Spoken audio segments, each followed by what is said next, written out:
Good morning, good morning, good morning, everyone. Merry 7:28 a.m. in the morning to you. Welcome to another episode of Spilling Tea. I am your host, Tiffany Daniels. And yes, folks, we're going back to that horrible world known as the JRC. But before we do the usual disclaimers, alright, folks, I'm still healing, and this jaw over here feels really freaking weird this morning. So we'll get into that in a second.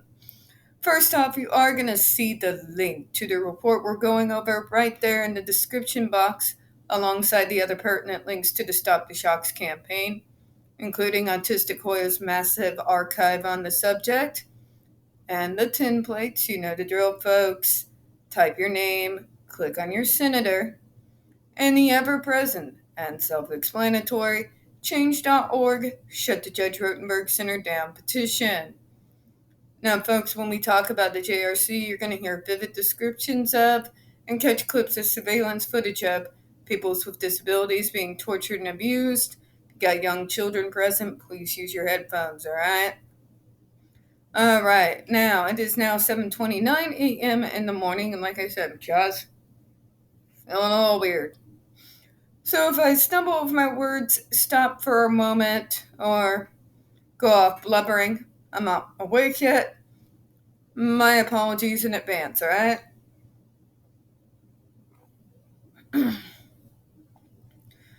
Alright, so we're going to where we left off yesterday, and hopefully luck will have it that I'll be nice and calm like. Because, jaw clenching right now, not the best of ideas. So 9.6, suspensions, joint responsibilities of the public, private school, and responsible school districts. Federal requirements 34th CFR 300.519.529. The private school education program implements the following procedures when suspensions exceed 100 consecutive school days, or a pattern has developed for suspensions exceeding 10 circulative days. A request is made for the student's responsible school district to cover an IEP team meeting, which includes representation from the private school prior to a suspension that constitutes a change in the placement of a student with disabilities. Oh God, like that's the most horrible thing could happen. I would fucking act up 6 ways from Sunday to the point they had to transfer me somewhere else. Then let them wonder why I turned into an angel all of a sudden. The private school participates in the team meeting to develop or review a functional behavioral assessment of the student's behavior and to develop or modify a behavior intervention plan. You mean to include shocks? Gotta torture the autism out of them. To identify appropriate alternative educational settings and to conduct a manifestation documentation, determine the relationship between the disability and the behavior. To do this, the team asks questions including, is the IEP appropriate? Okay, so here we go. We're already facing a false denominator here. If the behavior is coming from the disability, why are you punishing the student for it? Let's talk about this logic real quick. Really? This whole school is based off of the concept that this is all learned behavior or attention-seeking behavior, right? So my question is, if the behavior is coming from the disability, if you all can acknowledge the fact that it comes from the disability and it is not willful disobedience, quote unquote, why the fuck are you sending them there? If it comes to their disability, it's not something they can help or change. It is not a willful behavior, and there's no amount of positivity and willpower that's going to change the fact that that action is going to happen. Just like there's no amount of positivity and willpower in the world that's going to stop the fact that from time to time, I'm going to have a fucking autistic meltdown. It is part of my diagnosis. It's human world, real life. I'm going to get overstressed out. I'm going to get overwhelmed. I am going to get triggered and the meltdowns are going to happen. They may be far few in between, but they're going to happen. No amount of positive thinking or punishment is going to change that fact. So then my question becomes, if this is true and the behavior is coming from that person's neurology, and it is not a willful behavior like the JRC would have you believe, why are they getting stuck in this fucking school that punishes them for their disability? Just some food for thought there. Is the IEP appropriate? If the IEP sticks them in that hellhole, yeah, no. Is the placement appropriate? Obviously not. If there was a behavior plan, was it implemented? See, here's the thing. It doesn't fucking matter if you have a behavior plan or not, you fucking morons. If the behavior stems from the disability, if we are going to acknowledge this possibility for once in your fucking lives, you can have all the behavior plans in the world. You can have them implemented out your fucking ass. But it's not going to change the behavior because it's not a willful behavior. It comes from the neurology. We may, over time, learn ways to lessen certain behaviors or even to be able to find a more appropriate place in which to unleash those behaviors. That's something I've done over the years. But you are never going to get rid of them because it's part of our neurology. No behavior modification plan or fucked up straight from a Nazi concentration camp shock shit that this school throws at you is going to change that. It's gonna make it worse. Those kids act well behaved and robotic like until they get out of there and then explode, because then they are finally in a safe place to let out all those fucking pent up emotions that they have had, that they've been bottling the fuck up for years in order to not get worse treatment. You think those kids don't know that 6 previous students died because of these fuckers? They know. Just saying. Does the student understand the impact and the consequences of his or her behavior? Okay, this one really pisses me off, folks. It really does. But if you act that way, don't you understand what happens? No, I'm a complete fucking moron, Karen. I have no eyeballs or ears, and I can't comprehend how what I'm doing is affecting anyone. No, that's not how it works. I have these behaviors. I have meltdowns. I understand. Both as a person that experiences these things and as a person who's actually worked in the damn field, how meltdowns affect the others around the disabled person. The negative impact that it can have to the people around me. I am not an idiot. Here's the fact of the matter, though.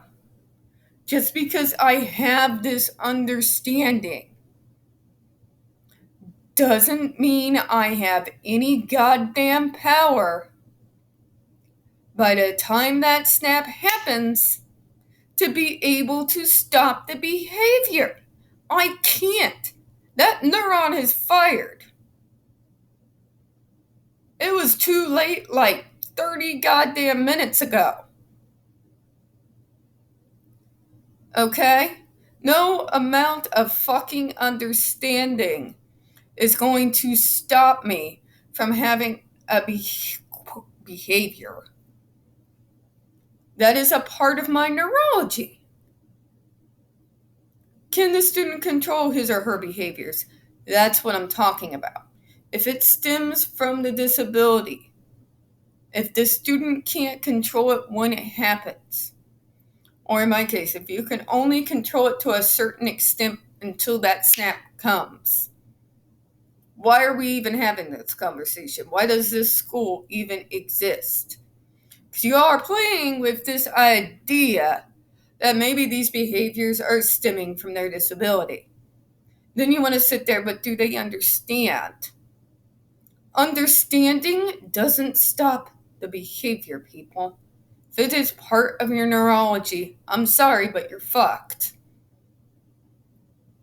I hate to put it that way, but I am a pushing 40 autistic to this fucking day.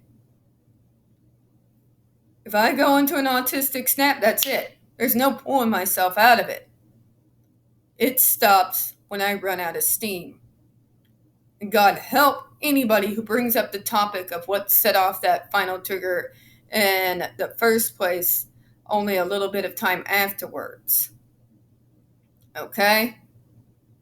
Can people be more ridiculous? Don't answer that. If the team determines that the behavior is not a manifestation of the disability, the school may suspend or terminate the student consistent with policies applied to any other student in the program. Oh, and this school, who has literally no one fucking qualified to do their jobs, who are not trained in mental health or developmental disabilities, yet they're going to have the capacity to make those kinds of decisions? Is that a fact? Because how often have we gone over how undertrained, undercertified, and unknowledgeable this staff at this fucking school is? But you're going to let them make a determination on whether or not a behavior comes from their disability. And this is where I'm confused as fuck, people. Follow me on this.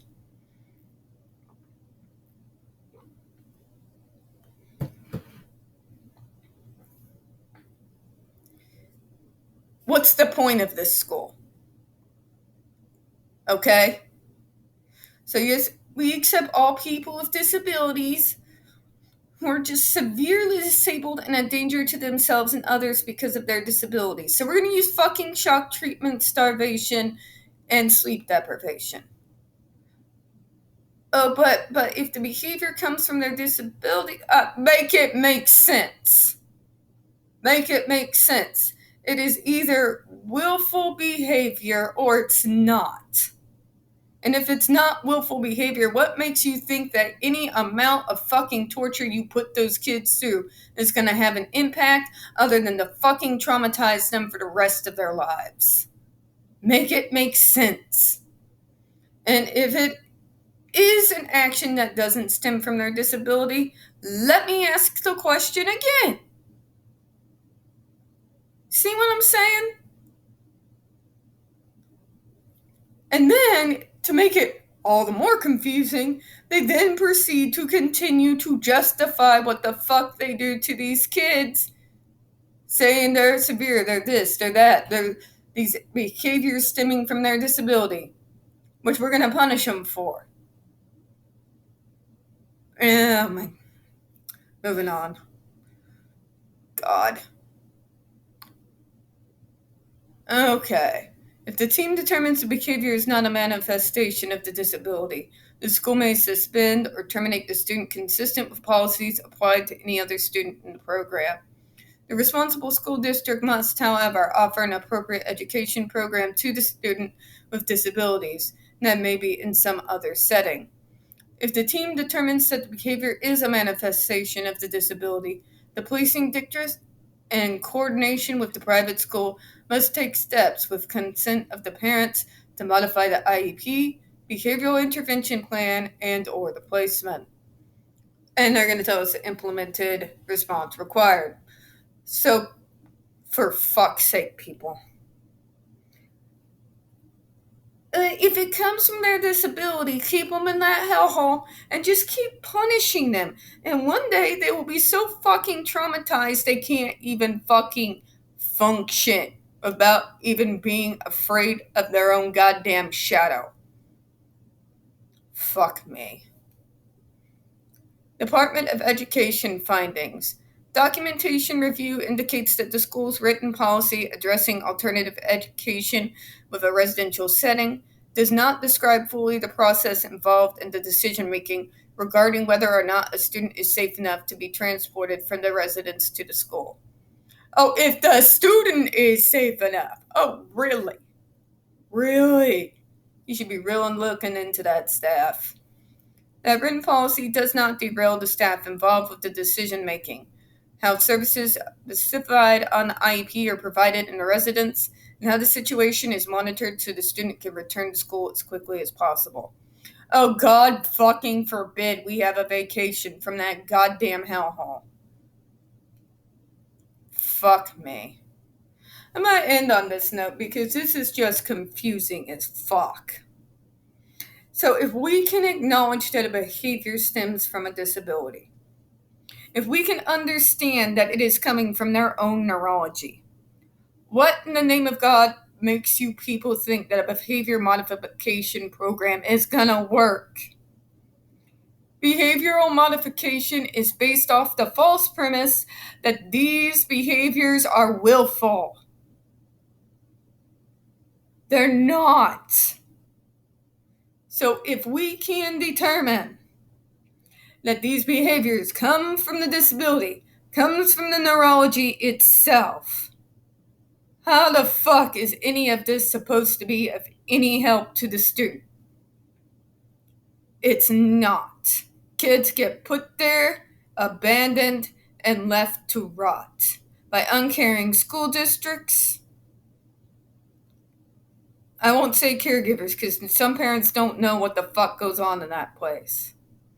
It is literally doing evil for evil's sake. And on that note, folks, I'm going to close out for this morning. We don't get very many views on this channel, especially on this subject. And the few that we do tend to get removed from time to time. So, folks, please don't forget to hit that like button, hit subscribe, and don't forget to hit the comments. I do appreciate your time this morning. And as always, we here at Spilling Tea hope you have a good one. Bye-bye.